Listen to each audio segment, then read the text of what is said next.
You're not responsible. It was wrong. Reach out to me.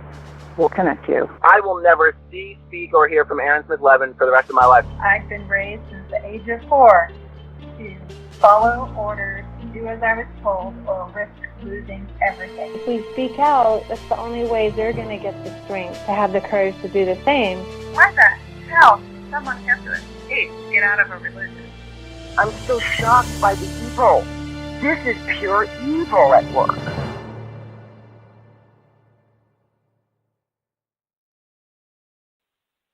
The only people that knew what he did to me was him and the ethics officer at Liberty Center. My only intention was I just wanted him to fix that and get help, because a sane person doesn't do what he did to me.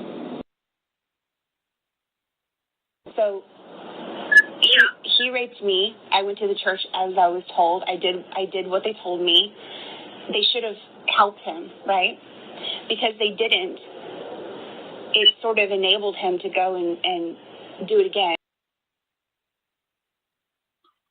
The voice you're hearing is the voice of Chrissy Bixler from a phone call she had with Jenny Wyman, friend and publicist for Danny Masterson in Scientology, also a Scientologist, I believe.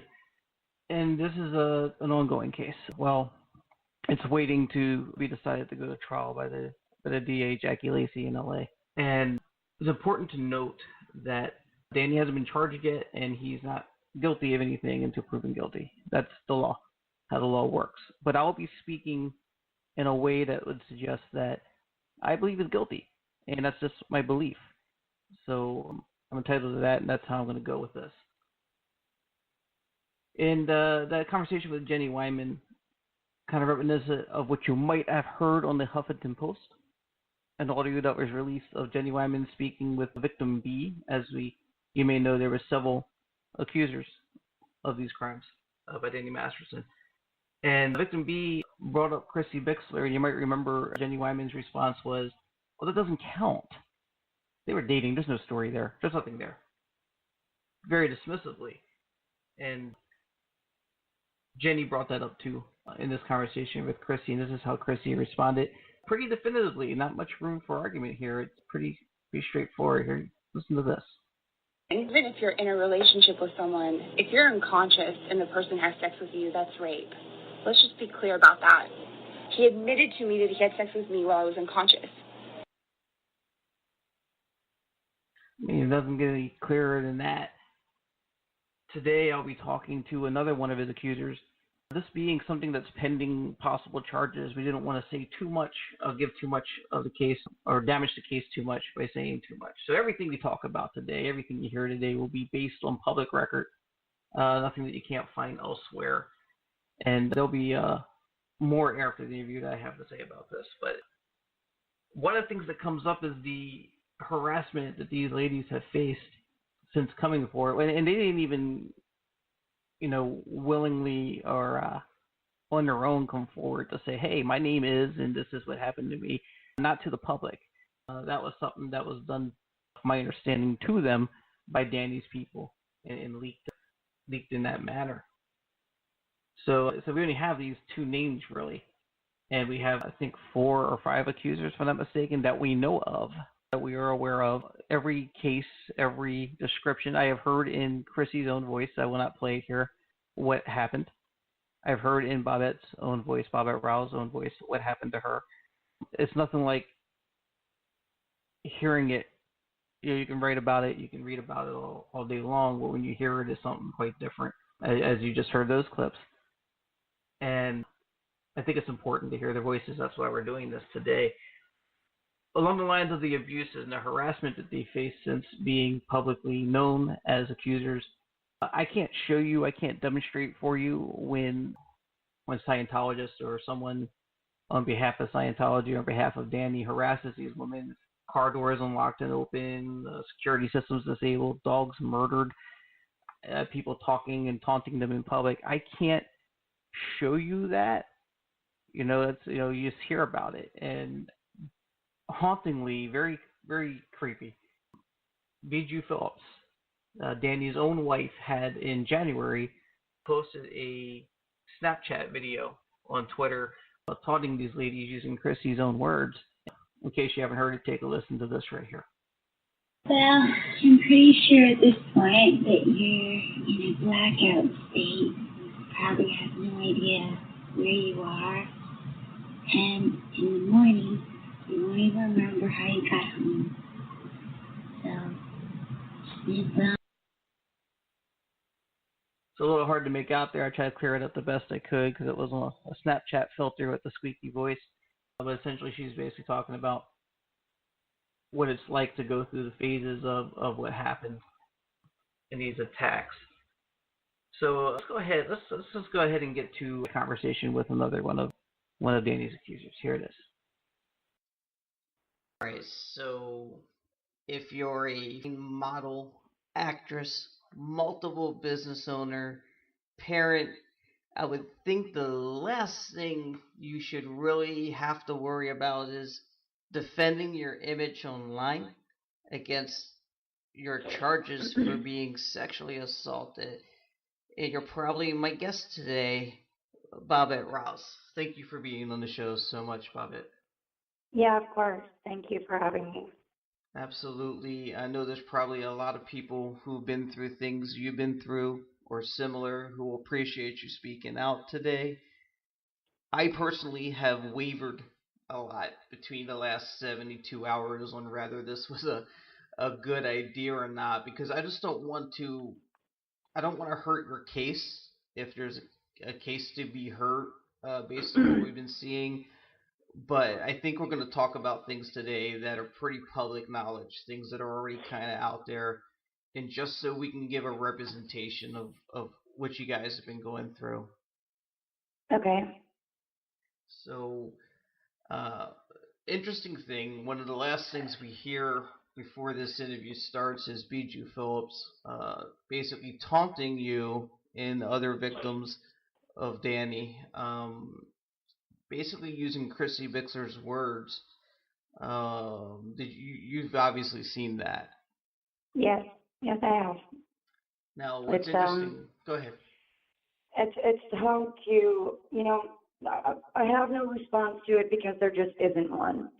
I mean, I can somewhat understand a perspective. Of course, you're his wife. You want to protect your husband, stand by your man type thing.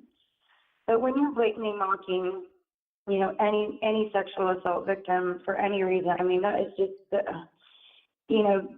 there's just no words for that. Like you made a fool out of yourself. I don't have to, trade insults with you. Look what you're doing just fine by yourself, So I just don't address it.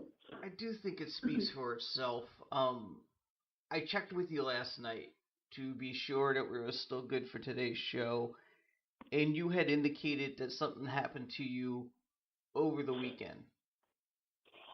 Yeah, I was out at an event with some friends of mine, and we've been there for a little while. At this point, well, this group, it was 4 guys and a girl, came and sat at the table behind us. The next thing I know, they're speaking. I mean, and obviously this is an event with people and talking and music, and was somewhat loud, but I could hear their entire conversation. Purposely, they were speaking so loud, referring to rape, referring to anal penetration, things like this, just taunting me. Well, then it escalates even further to taking, it was after sunset at this point, say about 8:30 at night, and taking photos of me, being so obvious, with blatant flash and not trying to hide what they were doing or even holding their phones up, like they're videotaping my conversation with my friends, what was going on.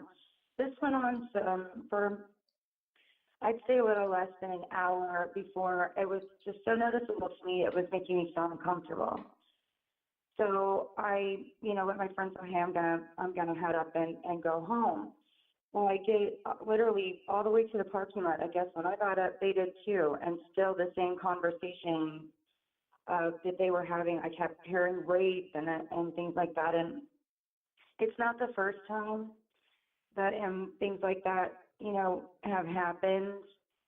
It's kind of what the church does, I guess, in a sense that they just want to scare you and like intimidate you, and they know that they're not breaking any laws really. Like there's nothing I can do about it, but just have to deal with it. It's just, and as far as taking photos or video, from what I've been told, I mean that's not really illegal, unfortunately. So I just kind of keep a paper trail of it, but it's a little discerning. I'm a mother. I've got kids and stuff, and with everything that we've gone through in the first place, to have to sit and fight this for so long now, and the things that we've been through, because of him being a member of the church, which I am not. I never was.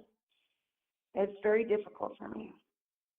That's right. You were never a Scientologist. No, I was never a member of the church. Throughout the time that Daniel and I were together, like he had things that he had to do. I know a lot about it, obviously, but technically I was never a member. I never took a course. I never anything. Okay, and were you under like constant pressure to join? Was it considered? Were you kind of bringing him down by not joining in? Was it a hardship for him? I don't think on his behalf, like it would come up in conversation. I wouldn't necessarily say I was being extremely pressured. I will say probably it had a lot to do with in the end, everything that transpired in the end, but I was never really pushed to do it, but it definitely was brought up often in conversation. Okay. And what you said earlier kind of is why I think it's valuable to play that audio of E.G. Phyllis, because I can't show when someone messes with your car, or when someone talks about you at a restaurant and takes pictures and follows you. But that stands on its own, and it's very much along the same lines as what you went through. Now, people have been seeing this go on for the last year and a half. It's been playing out kind of publicly on social media. Yeah. And this has been going on a lot longer than that, though. Yes, it has. I don't necessarily want to disclose too much regarding that. I will say that news outlets have picked up random things from time to time as well, but it's been a while.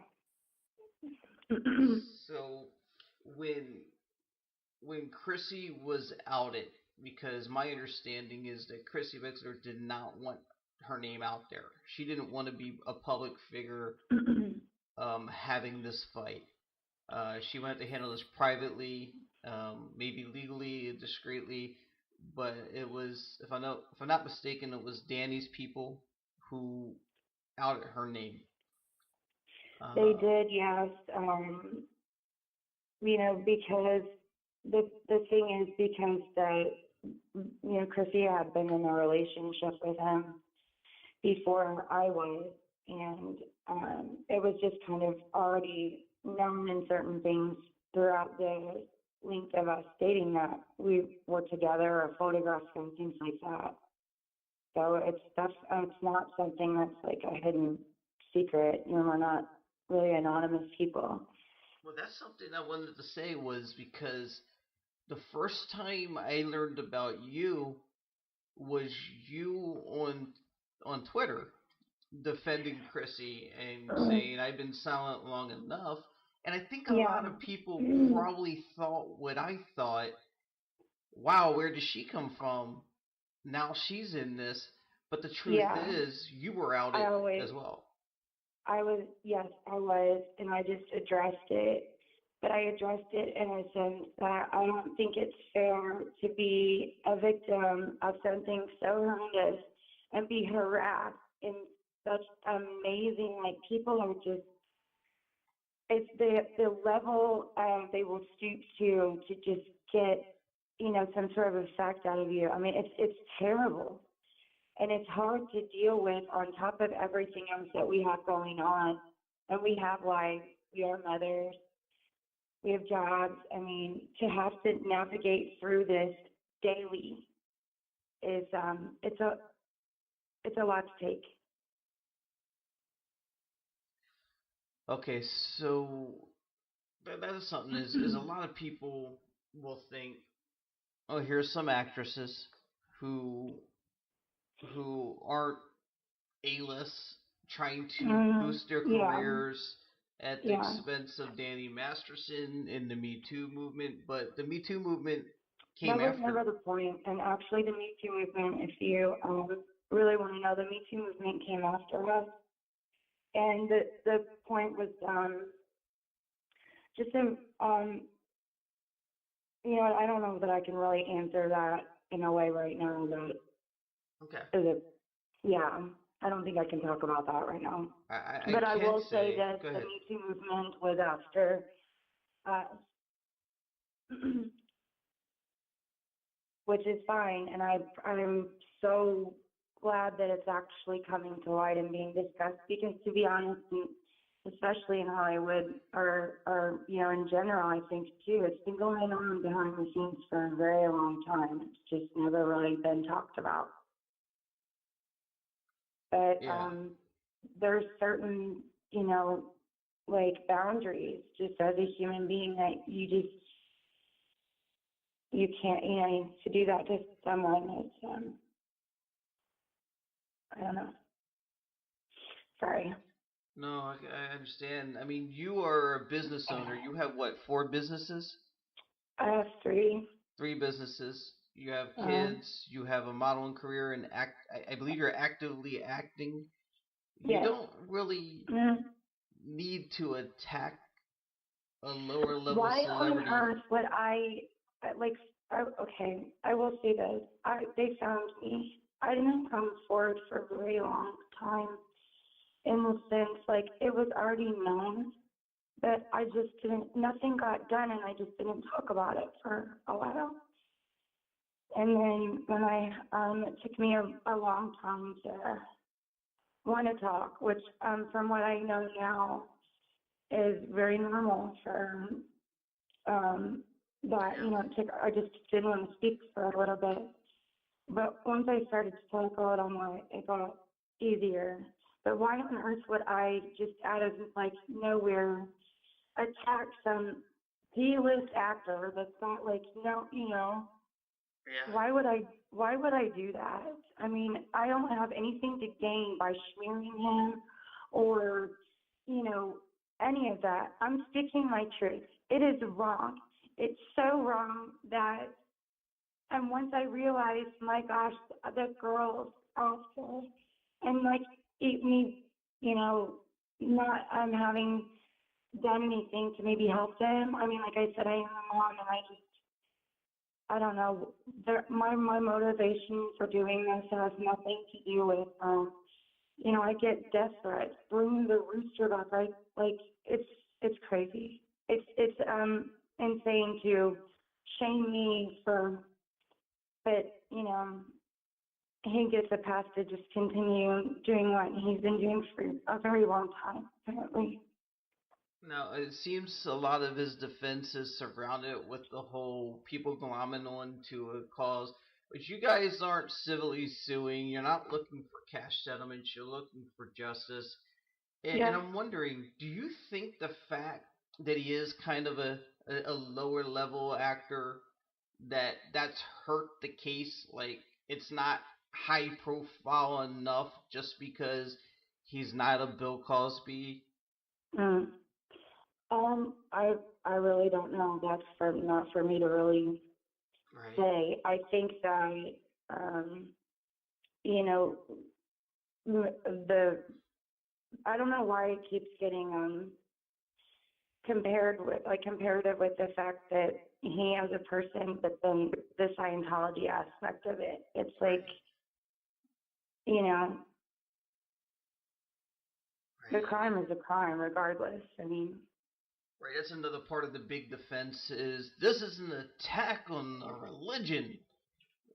This is all Leo Bremeni's plan to take down Scientology and get ratings on Which is Aftermath. completely gaslighting. The fact remains, regardless of whether you're an actor or a plumber, regardless of whether you're Catholic or Scientologist, rape is rape. Sexual abuse is sexual abuse, period. It doesn't matter. Right. That's right. And I like that's being used in his defense in such a way, but why is it not being used in a persecutory way where it's like, who cares if you do this? This is wrong.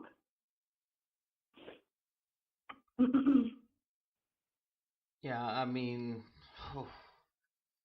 I've witnessed and seen a lot of the stuff you guys have had to put up with just on social media alone. I'm sure some of it is just rabid fans, people with not much lives, sitting at home on their computer,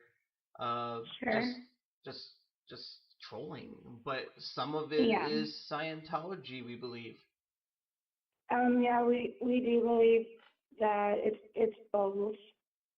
And there's unfortunately, there's just not really a whole lot we can do about it. Just keep our heads up and, try to just push it to the side. We definitely also have we have supportive people that will chime in from time to time, as well, in defense of us. Some things I don't see. It's not like I really go looking for it. Words hurt. It's difficult to navigate through that. And the thing is, my children are at an age where, they are on social media as a little bit. They do have access to the internet and things like that. And it's, I have to protect them as well. Are they old enough to know what's going on? Are they aware of this? To an extent, yes, but not everything. Obviously, I have to protect them. But they know a little bit. Yes. My family's been extremely supportive for a long time, and I'm fortunate to have that right now too. Okay, good. I think you have more support than you ever imagined. I really do. I think there's a lot of people that don't speak out. That aren't vocal. It's such a tricky thing. I've done some group things and whatnot, and I'm finding more and more when I'm talking to people that there's so many out there that are afraid to come forward for whatever their reasons may be. Everyone is different. We're all human. But there are people out there that, maybe they don't have the courage, or I just think it's important to keep this conversation alive. Absolutely. And if I, feel confident in myself enough to speak out, then hopefully it's helping somebody else that doesn't have that confidence just yet. You're not alone. It happened, and I will speak for you too. Then I think I'd like to see some things change as far as even how it's dealt with when you do file a report. There's it's a very big thing to come forward and say that, and then have to, that's when the fight really begins, and that's insane to me. Assault is assault, and it's just not okay. Yeah, and I don't know if the right thing to do is to fully attack the district attorney that will decide whether to press charges, but you feel like you're getting some pushback by the LAPD in the DA's office? I think they're doing their jobs. That's kind of all I can really speak on that at the moment. It feels to me that they're kind of, that there's... I definitely, there definitely needs to be more of a discussion about some certain things pertaining to this case. there's a lot of unanswered questions that we have right now, but I'm hoping that gets resolved, like, immediately. Yeah, I mean, there's a little bit of a conspiracy theory going on, but it's very real that there are people in the LAPD who've dealt with and handled your case. I've talked about it a year ago, where there's people who are compromised because they are friendly or connected with Scientology. Yes, we've also heard we're pretty aware of the rumor mill as much as, if things get out there. And I mean, and of course, this thing, you can't always believe everything you read or hear on the internet, but we are aware of that rumor. Okay. I think one of my biggest concerns is, one, how long this has been going on, and the fact that the current DA, Jackie Lacey, has shown a tendency to be a little trigger shy on some of the biggest cases that we've seen come through LA. Yes, that was pointed out to me very recently. It's been discussed before. We're also aware of that too. We just want to see justice done. It's the right thing to do. It just is. There's no way around it. Yeah, there's really nothing more for you to gain than closure, than knowing. And you've said this, you've tweeted this, Chrissy's tweeted this, you've said it to me several times. You just don't want it to happen to more people. No, exactly. That's all.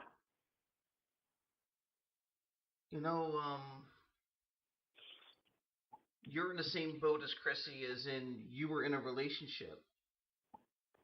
I was, yes. And here's the thing. You're an actor. You're on top of the world. You got money. You got things you're doing in the public. You're doing charity work. You have a supermodel or a model who's with you willingly. You don't need to do what he is said to have done. It's not necessary. That's a sickness. It is. It's That's a sickness. When Chrissy makes the comments that when you're not conscious, it's not consensual. Dead on. Dead on. Yeah. So, what do you think might be missing for the public that the public's not seeing that you might want to put out there that you can? Is there anything missing? Anything you need to clear up? There's quite a few things. And right now we're, just patiently waiting because obviously we don't want to. There's things that we don't want, like we talk about privately with, the people in charge, but there's just certain things that get exacerbated in the media and misconstrued, misquoted, things like that. So we just tend to stay on the quiet side for right now. I mean, obviously we keep up the conversation because it's important, and but there are specific details that no, we will not talk about this time. All right. You don't have to confirm this, but it's my understanding there's more than corroborating stories. There's physical evidence as well as written evidence, and it's just a matter of acting on it, is my understanding. I mean, I don't, like I said, I don't work for Jackie Lacey. I don't work for the LAPD, but there's things there. Okay. When you see Taryn Mike Render's daughter. Are you aware of this, Taryn, with the whole Me Too thing? Yeah, like we've seen a couple of instances where it just seems like it seems like a conflict of interest. For example, I mean, Danny's attorney, Marty Singer, well, he represented Cosby and obviously Danny and etc., which, they're being charged and will be, or more that the more people that they're finding now will be. And his wife sits on the board of the Rape Foundation of Los Angeles. And you find that as a conflict of interest. So you claim that you sit on a foundation board and you help, assault victims, but your husband, makes millions keeping them out on the street. I just find that really hypocritical. Do you think, in a weird way, in the mind of Dee Singer, that this is her way of sort of making peace with herself for being okay with what he does? Maybe she's sincere. I mean, I appreciate you thinking outside the box on that, and I guess anything's possible, isn't it?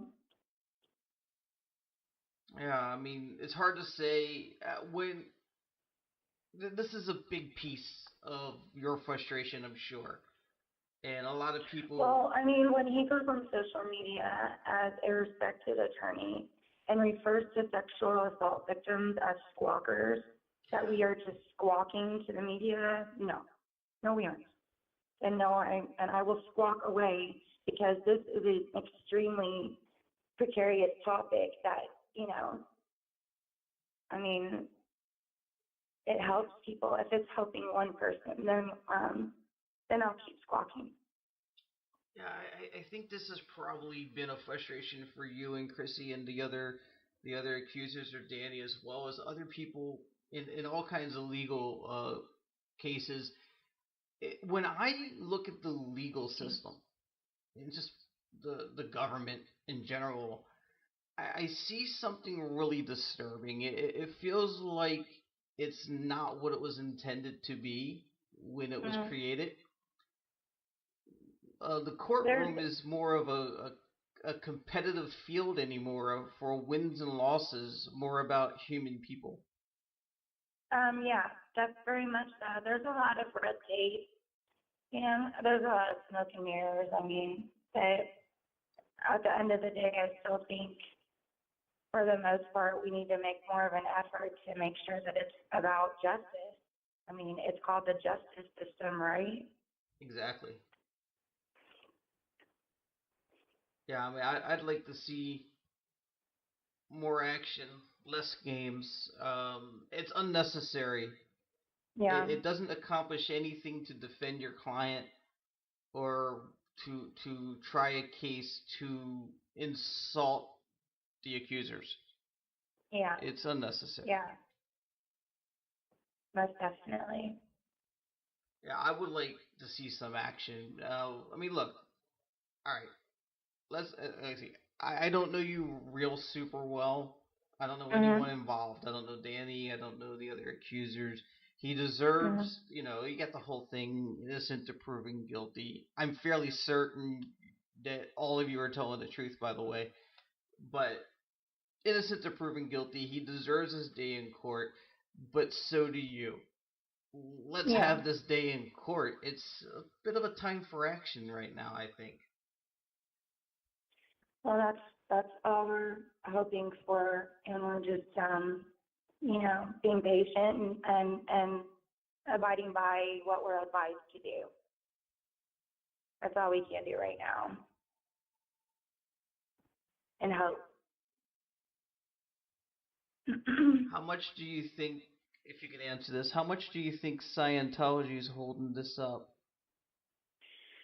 That's a really, really good question, because I don't suppose we do know that, but there's just been so much regarding that topic that it's possible. Anything's possible. I mean, there's just so much up in the air that obviously there's a lot that we don't speak on. There's a lot that I won't talk about right now. And Sure. at the same time, there's also things that we don't know that, you know, so it's kind of, it would be ignorant of me to assume and, you know, have an opinion about that right now. Understood.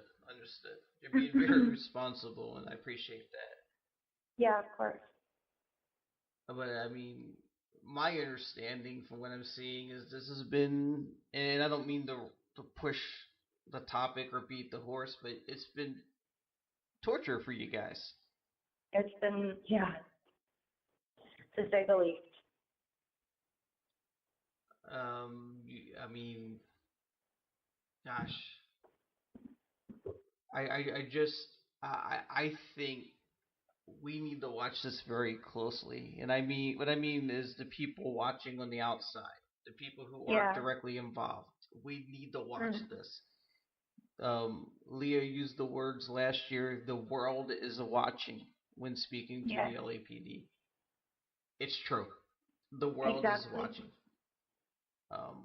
I'm curious, and I'm wondering, where is the mainstream media on this? Where is NBC, MSNBC, CNN, Fox, you know, Dateline 2020? Where are they on this?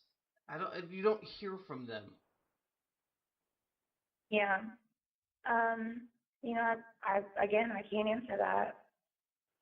Yeah, and that was more of kind of like a rhetorical thing. I know you don't have an answer for that, but it really drives me crazy. I understand. Where's the pressure? It's time to turn it up. If we don't see action from Jackie Lacey, we don't see action from the LAPD, from the law in California and LA, if we don't see traction on this, it's up to the people, right? I'm not calling for rioting. I don't want to see violence or anything like that. But the people need the whole... Go ahead, I'm sorry. Oh, no, I was agreeing with you. No, definitely no violence. This is no more. No, it doesn't help. It doesn't make it better. It's counterproductive. But we need to hold our elected officials. We need to hold the people who are responsible for serving and protecting the citizens, not the criminals. Hold them accountable. Accountability has been a huge issue in the legal system lately with the police force, and I'm pro-police. I'm a police supporter. I worked as a regular person in the police force for a long time, a civilian, and I get a lot of their pressures and stresses. But when you can't hold your own people accountable, when you can't hold criminals accountable because of the red tape, because of affiliations with organizations who claim to be religions, you're hurting everybody. And we just really need to hold them accountable. Yeah. Yes. And that's with anything. I mean, in general. That's just very generalized statement there. Absolutely. Is there anything important, anything you feel we need to cover that we haven't? No, I think we've done really well with you know, touching on the things that I will speak about, and I appreciate you for having me on. And you know, this is a very, very precarious situation at the moment, but like I said, if it helps one person, then it was worth it. Absolutely. I have nothing but respect for your courage, and I know you'll balk at that, like, I'm not brave, I'm cry every night, whatever. No, you're courageous, and I appreciate you doing this, and I'm sure others do as well. Thank you. Now, this is a pretty dark subject, pretty dark situation. So let's have a few laughs here. Okay, sure. What I do at the end of every interview is 10 questions, where I ask them 10 silly, sometimes deep questions. You can pass if you want. Do you want to do that? Okay, sure. All right, let's do 10 questions with Bobette Riales.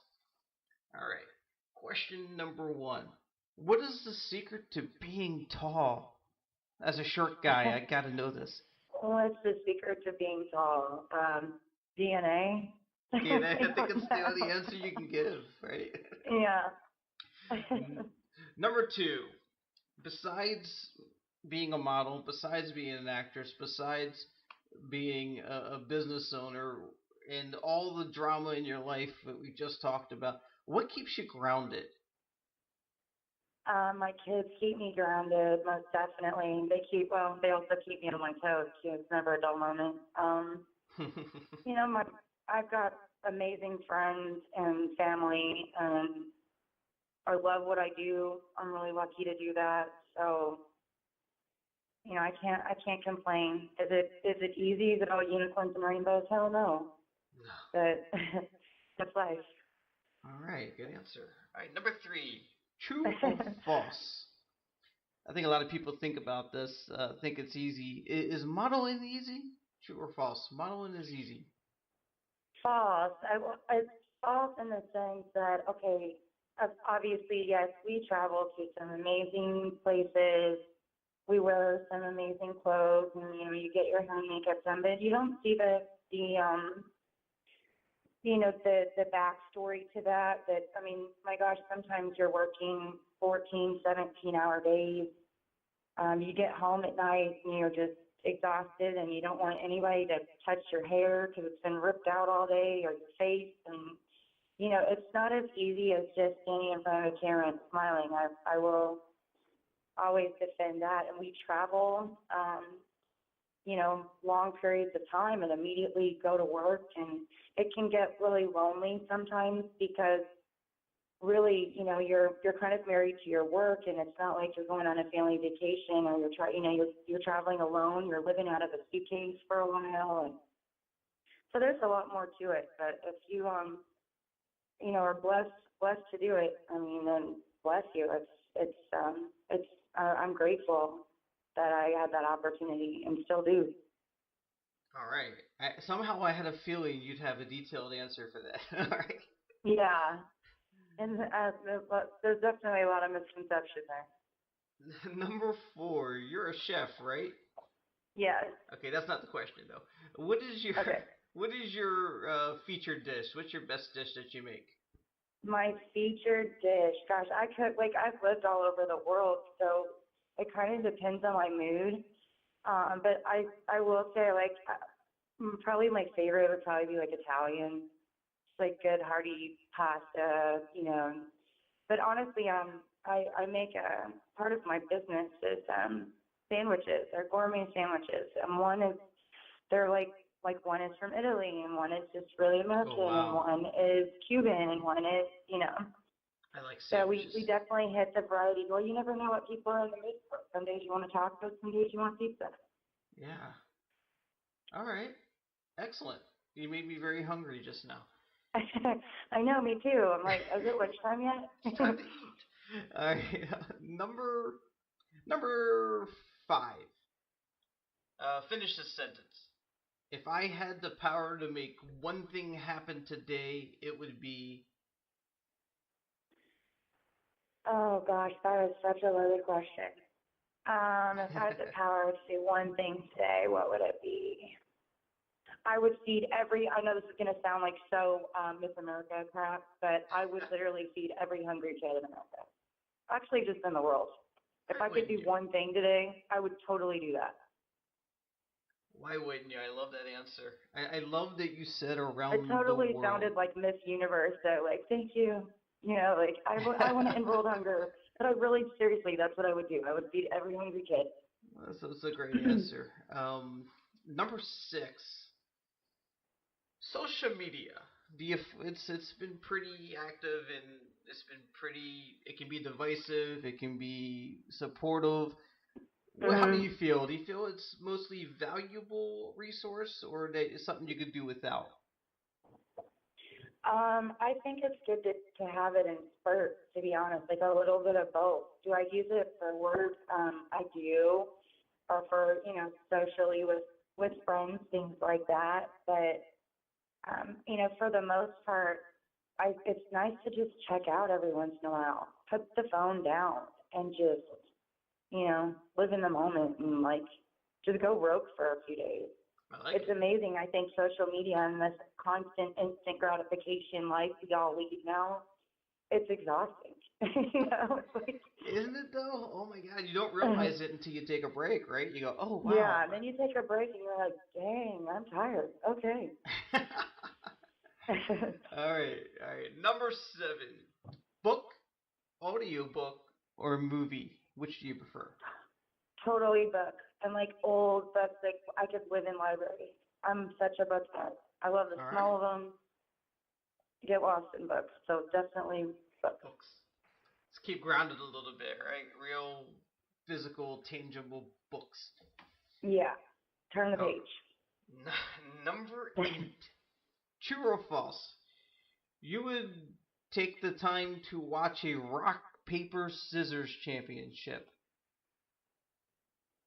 Would I take the time? Yeah. No, because I'd probably be in it. You'd be in it. It's a thing, right? Yeah, no, I'm kidding. No, could I actually sit and watch that? No.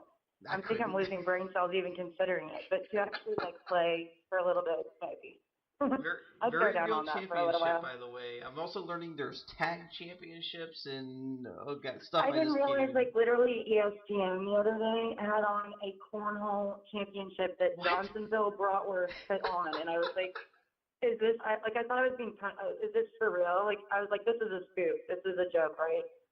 But no, it's really, and the thing is, there was audience members that would clap. I mean, it's just cornhole. so exciting. It was interesting. I only watched it for about 2 minutes, and then I realized, well, I'm sitting here making fun of these people, and actually I'm watching it too, so. It's the car wreck. You can't take your eyes off of it. Yeah, I was just like, what is this? Number 9. You've learned a lot about Scientology over the years. You've seen some things firsthand. What's the most bizarre thing you've taken away from your knowledge of Scientology? Gosh, I can't even answer one answer. There's so many things I find bizarre. I can go with that. Yeah, I don't get it at all. All right, so for question 10, after question 10's over, we'll end the interview. I want you to stay on the line, though. I'll talk to you after a little bit. Okay, sure. Number 10, I usually leave wide open. So any final messages, maybe about reporting? I mean, I don't want people, I feel like what's happening right now will make it hard for people to come forward. And we need to reverse that. Yeah, I think they definitely need to reverse that because it's already such a difficult, precarious thing to do in general. Then when you add on to it, I don't want people to see what, is going on, even regarding us, and maybe that scares them even more. Well, what's the point? Or, to see that it's being blown up in such a way that they're scared, well, I don't want all that attention. I don't want, because like I said, everyone is different and deals with it in their own way. And I just feel like I was to sort of kind of speak out and say, it's okay. Okay, and I gotta tell you, the more people who come forward, the more people who talk, the more people who speak, the less the law, the less the public can resist it. Yeah, I've had people come to me in private, are sending me messages saying, I appreciate what you did. They tell me their own personal stories of things that had happened to them, and it lets them know that I've got somebody I can talk to about this because they get it. That's important. Well, I think what you're doing, speaking out, we haven't had a lot of verbal conversation about it. We've seen a lot of articles. We've seen things get pulled. We've seen things get removed. So if you see, I don't intend on removing this. So if I end up removing this interview without explaining it, everybody out there listening, you know why something happened. Yeah. But they can go after and intimidate major networks like A&E, like CNN, whoever. They can intimidate people who have blogs that are like big business blogs, where they make their money, and they're people like me who have nothing to sue for. In the general public, if we all stand together, if we all take action, if we all hold our public officials accountable, they can't intimidate all of us. So Yeah. we need to take action. Absolutely. Absolutely. Well, I think you're amazing. Thank you so much for taking the time, and I'm sure, like I said, other people appreciate you being on here. You take care. We're all watching. We're all supporting. Thank you so much. Thanks for having me on.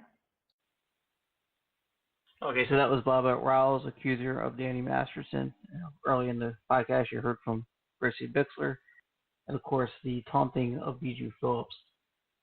One of the concerns that I do want to say is there has been concerns expressed about Scientology involvement in this case, in the handling of the LAPD of original filings. This is something that's been covered on Huffington Post by Yashir Ali and on the Underground Bunker by Tony Ortega, about how there's been some fishy things going on, things that were mishandled by people who are in cahoots with Scientology, or who do public speaking at Scientology and have an appreciation for the donation Scientology makes to the LAPD.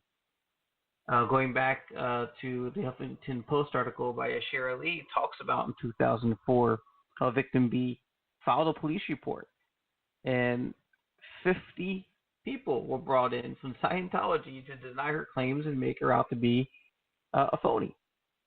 And among the people mentioned, I'm hearing that there was actually another victim that was referenced that never got called. So definitely something fishy going on there.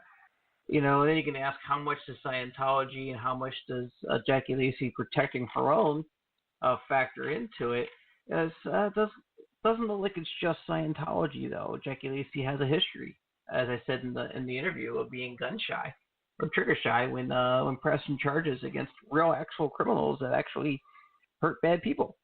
And this goes beyond the LAPD. This is other police forces from Sanford to LA and beyond. When someone your own breaks the law, you got to hold them accountable, and you maintain the respect and the dignity of the police force, and you continue to have the respect of the people that you're supposed to serve and protect, as opposed to serving and protecting the criminal. Hauntingly, I look at an article from the LA Times on March 18th, where the headline is, and this is a pretty scary headline: if DA Jackie Lacey won't charge the LAPD officer who shot Brendan Glenn, some ask, when would she press charges?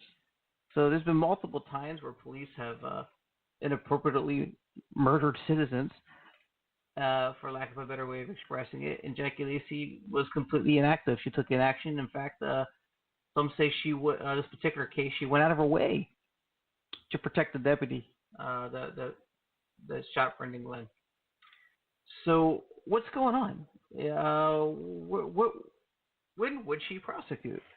It wasn't Bill Cosby. It wasn't Harvey Weinstein. And now there's a delay. There's something funky going on here with Danny Masterson's case. But remember, when you're looking at this as somebody in a position of Jackie Lacey, I just want to speak to Jackie Lacey right now. You know what's going on. You know what's true. You know what evidence you have. Better than I do and anybody else does. But to not take action, if you do not press charges here, just know, looking at this case, me with this assumption of guilt, knowing that he hasn't been proven guilty yet, hasn't even had charges pressed yet. This is a sick man. And what he's doing is not something he does and he gets smacked in the hand and goes, oh, I better stop doing it. He will do it again. And when he does, that's on you. And that's where it's up to us. I will remind you once again, Leah said it last year, and I'll repeat it here. The world is watching. You have been listening to Come Get Some Extra on Blog Talk Radio, iTunes, YouTube, and many other streaming services where available. As always, stay connected, and that about sums it up.